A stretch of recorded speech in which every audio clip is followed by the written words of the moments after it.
National Herald का नाम सुनते ही आज कांग्रेस पार्टी के पूरे इकोसिस्टम में सेंसेशन होने लगते हैं।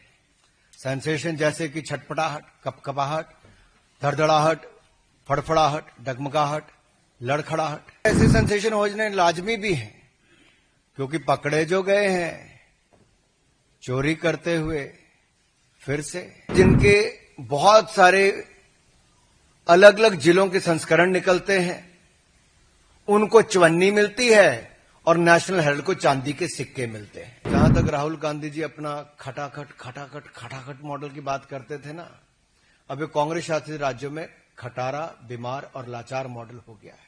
कांग्रेस पार्टी बार बार लॉन्च करने का प्रयास करती है, जनता में ले जाने का प्रयास करती है और बार बार विफल भी होता है। आप जिनके बारे में सोच रहे हैं उनकी बात नहीं, मैं यहां पे आज नेशनल हेराल्ड की बात करने आया हूं। और नेशनल हेराल्ड का नाम सुनते ही आज कांग्रेस पार्टी के पूरे इकोसिस्टम में सेंसेशन होने लगते हैं। सेंसेशन जैसे कि छटपटाहट, कपकपाहट, धड़धड़ाहट, फड़फड़ाहट, डगमगाहट, लड़खड़ाहट। और ऐसे सेंसेशन होने लाजमी भी हैं क्योंकि पकड़े जो गए हैं चोरी करते हुए फिर से। और आजादी के बाद आज तक अगर आप कांग्रेस का देखेंगे, एक नहीं अनेक घोटाले सामने आए, लेकिन ये अपने आप में एक ऐसा मॉडल है जो किसी के गले नहीं उतर रहा। आप मीडिया से बड़ी संख्या में आज सुबह सुबह यहां पर आए हैं। नेशनल हेराल्ड जो नेहरू जी ने 1938 में शुरू किया, वो चल नहीं पाया। ठीक है, बहुत सारे काम है जो नहीं चल पाते। 2008 में ऐसी परिस्थितियां हो गई कि नहीं चल पाया। ऐसी कौन सी मजबूरी हो गई एजेएल के लिए जो नेशनल हेराल्ड को छापते थे कि उसको बचाने के लिए एक नई कंपनी बनाई जाए यंग इंडियंस के नाम से, और उस यंग इंडियन में भी एक परिवार की 76% हिस्सेदारी दी जाए, और यंग इंडियंस बनाने के लिए भी 50 लाख का लोन ये भी कांग्रेस पार्टी ही दे। और ये लोन 50 लाख का क्यों दिया गया? एजेएल को खरीदने के लिए। यानी कि कांग्रेस पार्टी एक तरफ से 50 लाख का लोन देती यंग इंडियन को बनाने के लिए, दूसरी तरफ से एजेएल है जिसके ऊपर कर्जा है, और कर्जा भी कांग्रेस पार्टी का 90 करोड़ का है, लेकिन संपत्ति 2000 करोड़ की है। और मजेदार बात यह है कि यंग इंडियंस के बनने के बाद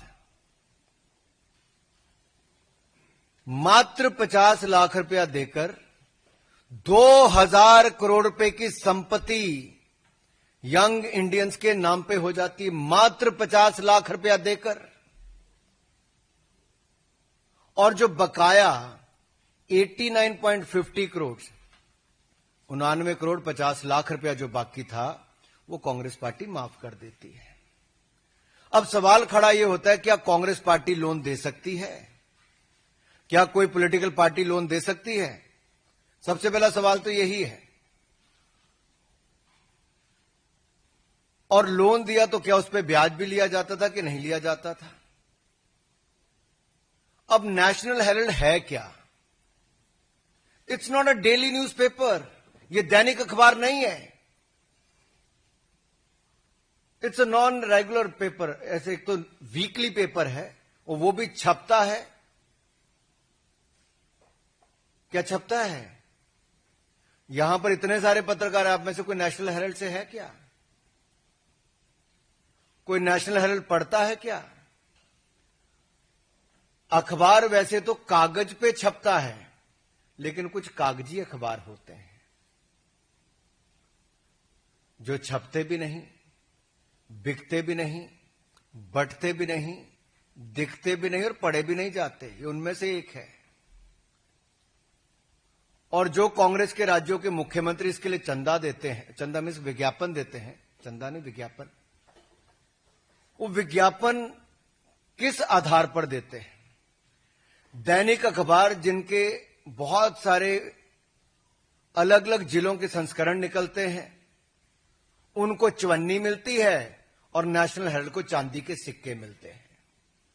और मेरे अपने राज्य हिमाचल प्रदेश में बड़े बड़े दैनिक समाचार पत्रों को जो नहीं मिलता, यानी कि उनको चवन्नी मिलती है और नेशनल हेराल्ड को चांदी के सिक्के मिलते हैं। और वहीं पर प्रदेश के मुख्यमंत्री जिन्होंने बड़े बड़े वायदे किए थे, या कांग्रेस पार्टी ने, वो 10 गारंटियां आज तक पूरी नहीं हुई। न महिलाओं को पैसे मिले, न डीए की किश्त मिली, न बाकियों को गोबर खरीदा गया, न दूध खरीदा गया, जो दाम देने थे वो भी नहीं दिए। उसके लिए पैसा नहीं है, लेकिन नेशनल हेराल्ड को विज्ञापन देने के लिए पैसा है। तीसरा,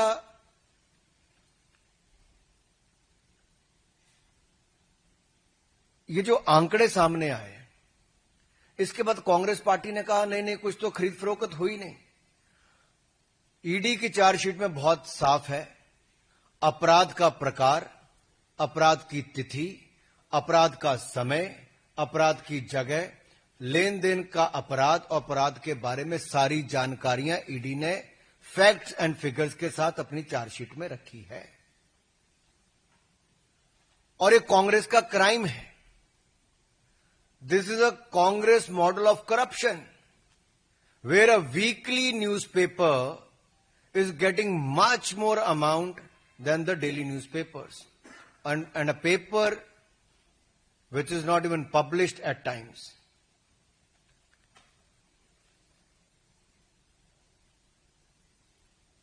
ये एटीएम बनकर रह गया कांग्रेस पार्टी के लिए। क्या नेशनल हेराल्ड कांग्रेस पार्टी का एटीएम हो गया, जहां के कांग्रेस के अलग अलग राज्यों की सरकारें उसमें पैसा डाल रही हैं और टैक्स पेयर का पैसा है?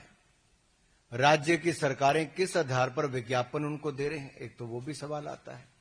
दूसरा, जो संपत्ति इनकी थी वो सब्सिडाइज रेट पे मिली थी। मुंबई की हो, दिल्ली की बहादुर शाह जफर मार्ग की हो, लखनऊ की हो, इन सारी और देश भर के अन्य संस्थानों में, अन्य जगह पर जो भी इनको प्रॉपर्टीज दी गई, वो करोड़ों अरबों रुपए की प्रॉपर्टीज हैं। वो अखबार चलाने के लिए दी गई थी, सब्सिडाइज रेट पे दी गई थी। क्या उनसे किराया लेने का काम किया जा रहा है कि वो किराया भी फर्जी उतना ही है जितना फर्जी न्यूज़पेपर छापने के आंकड़े हैं? वायदे भी फर्जी, इनके नेतृत्व भी वैसा, आंकड़े भी फर्जी। और अब क्या किराया भी फर्जी है? क्या ये कांग्रेस के लिए मुद्रा मोचन स्कीम बन गई है? And as I said earlier, is it an ATM for Congress party, where Congress ruled governments are giving money or depositing money through the advertisement?